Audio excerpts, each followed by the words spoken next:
A sudden blizzard struck, turning the winter camping trip into a true battle for survival.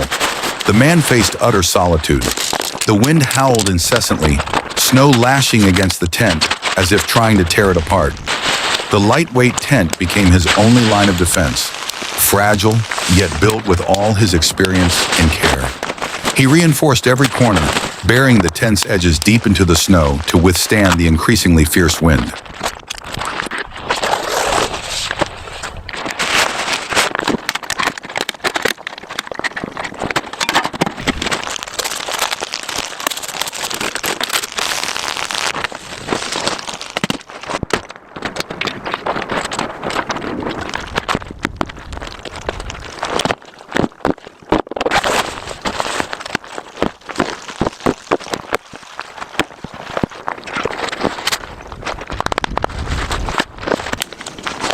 Inside, the small wood-burning stove became the heart of his life. He lit a fire, the small flame growing larger, spreading warmth throughout the cramped space.